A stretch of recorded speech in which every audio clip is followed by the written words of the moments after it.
Fresco is a game for 2 to 4 players which takes about 60 to 90 minutes to play. Each turn is a day when players must decide when to wake up and start working on painting a cathedral. The earlier they wake up, the sooner they will get to take actions throughout the round. Unfortunately, they will also have to pay more for paints at the market, and their mood might scare off their workers the earlier they get started. After deciding their wake-up times, the players secretly place their workers. Then they take their actions. First at the market to buy paints. Next, painting for victory points at the cathedral, followed by working at the studio for money. At the workshop, they can blend paints to make more valuable colors. If there are 6 or less tiles left in the cathedral at the beginning of a round, it is the last round. The player with the most victory points is the winner. Vasco de Gama is a game for 2 to 4 players, which takes about 60 to 90 minutes to play. Everyone has 4 action discs to place in turn order, and they select numerical pieces to go with them. In the next phase, the actions are then taken in numerical order. There are 4 spaces from which to choose. One allows for the purchase of captains and crew. Another lets players build ships. Once a ship is crewed and captained, it can be sent off in the navigation area. Also, characters can be selected to give special powers. Money can be collected here too. After 5 rounds, the player with the most victory points is the winner.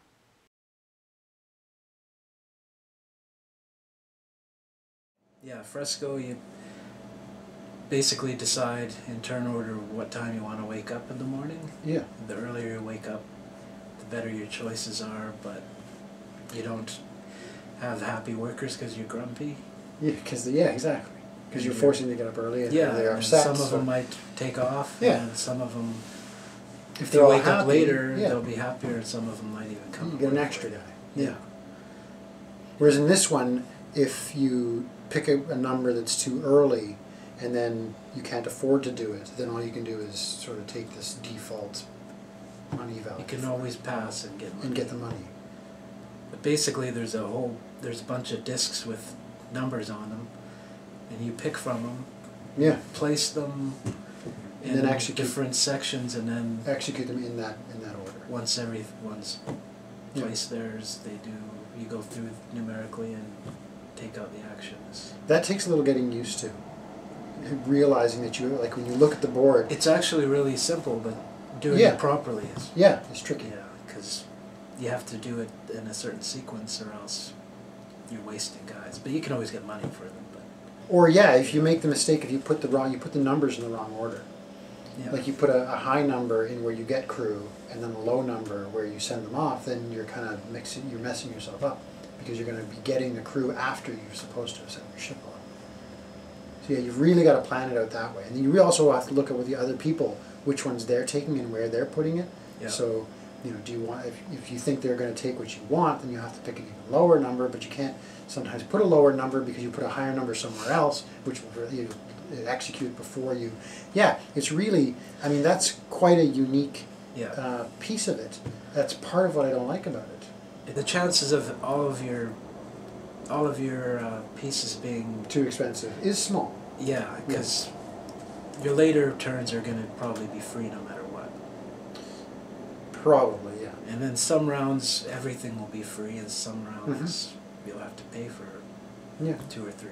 Yeah, like I said, it's not a deal breaker for me. It's not like it doesn't make the game unplayable. I think it's knowing that and understanding that's a part of the game. I think it actually works well with it. The more I play it, the more I realize that's actually a good part of it. I just don't really like that. I don't know if that makes no sense at all. Saying it's a good part of the game, but I don't like it. With Vasco da Gama, you can also pick characters that give you special powers. Yeah. And that seems to be the first thing people go for. Right. Now that's where people really gamble. Right. That's usually where you put the lowest number is on those. And another reason I think people do that is because it doesn't interfere with their strategy. Right. It's more like a bonus. Right. Because the other 3 areas you need to do in a certain sequence. But with the special power guys, you get them, then so much the better. You don't, and it doesn't really affect everything else. I think that's where people really will gamble, because even if they can't afford to do later stuff, they can always get the money there, because you could either choose from 4 special characters or 2 wads of money. Yeah, no, it's true. There is a lot to choose from there, and it's nice too that the number of players limits like how many people can activate that. And if you keep a character, if nobody takes a character away from you, it still does something good for you at the end of the round. Or you can choose to take them again. It gives you something extra. You know, yeah. There's lots of really nice. It's quite interesting too, because if that's your first move, and you can't afford to do all the other things, you can at least get a whole bunch of money. You can take the money and then that will help you to do the other stuff, yeah. Fresco, the only thing that slows it down a bit is some people have a hard time with the mixing paints. Well, at least they give you that nice little chart, though. Well, if it wasn't for that, people would just be totally Which is funny, because you don't need the chart. Like, if you know how colors work. Some people, even with the chart, I guess, yeah. There's nothing too complicated about it. It's a little hard to wrap your brain around placing your workers, and you have to mix after you've gone to paint, so you have to plan ahead. But I think it's also a nice introduction to that. It's a nice introduction to the idea of planning for the next turn and making sure you prepare for the next time around. And it's pretty neat how you choose all your worker placements in secret. In secret, and then do the reveal. Then everyone reveals, and yeah, then it's that's like, nice too. Yeah. And then you execute them in player order. Yeah, depending on when section. the earlier you decided to get up in the morning, that's a really nice, quirky little mechanism that I like. Determining player order by how early you get up in the morning, and how early you get up in the morning determines how happy your workers are, but also determines how much you're going to have to pay for each individual paint thing that you buy, and it's got I think is a nice. If you're ahead in points, you're the last to choose. You're the last to choose, so which is also good. Equals it out a bit. A good balancing thing. So it stays pretty tight. Yeah. Yeah, because there's definitely an advantage to being able to be the first person to choose when you get up. It's got some nice little things like that get you thinking about the next turn and planning ahead. But you really have to watch what other people are mixing. Exactly. That's another thing too, and that's hidden, right? You keep your paints hidden, but you can watch as they switch them. In fact, the last game we played, I screwed up on that. I didn't notice a brown. I thought I was the only one with the brown and the pink, and somebody else nabbed. I think it was you that nabbed that tile from me. Probably. It's always you that steals that stuff from me. Snooze you lose. I think most worker placement games are funner with more players. Right. Because not getting what you want is, even though it's annoying, it adds to the fun. Yeah. Part of the and taking away what people want. Right. Because when there's playing a worker placement game with just 2 is kind of like solitaire almost. Because you always get what you want. Although I have to admit, I did have fun playing Vasco da Gama as a 2-player. Yeah. That was fun. Yeah. It was interesting. I didn't think it was going to be as interesting as I found it. I thought it was going to be very dry and maybe it was because we tied, right? And then you won because you had the most captains. You had the most ships in it. Yeah. So I mean, for a 2-player game that also plays up to 4 to come down to a tie, like that was a good game. Well, too, I think it's the kind of game where you figure stuff out the more you play. Right. And a game like Fresco, you pretty much get it right away. So, I don't know, I think Vasco da Gama might have more life to it. Yeah, it's funny, as we talk about it now, as we're doing this back and forth, I'm starting to think I might want to buy it. I'm liking it more and more, because I hated it when we first played it. Well, I really didn't like the whole... That's why I don't really judge a game on no, first you play. can't. Yeah, absolutely. And ironically, if you like a game right away, you may end up hating it. Seems to have less staying power. Yeah. But that, for me anyway. That I find is huge too, depends on the people that you're playing with. And even like the number of players. There's some games that just don't, they say they're 2 to 4 player, and they don't work 2 or 3. Like you need. They change the mechanics. Yeah, or they don't change. They don't do anything, and the game just doesn't work. Whereas these ones, I think, I've played Fresco 3 and 4, and I've played Vasco da Gama 2, 3, and 4, and they work really well. They both work really well. I mean, I don't know Fresco with 2, but you're saying it does. It still seems to.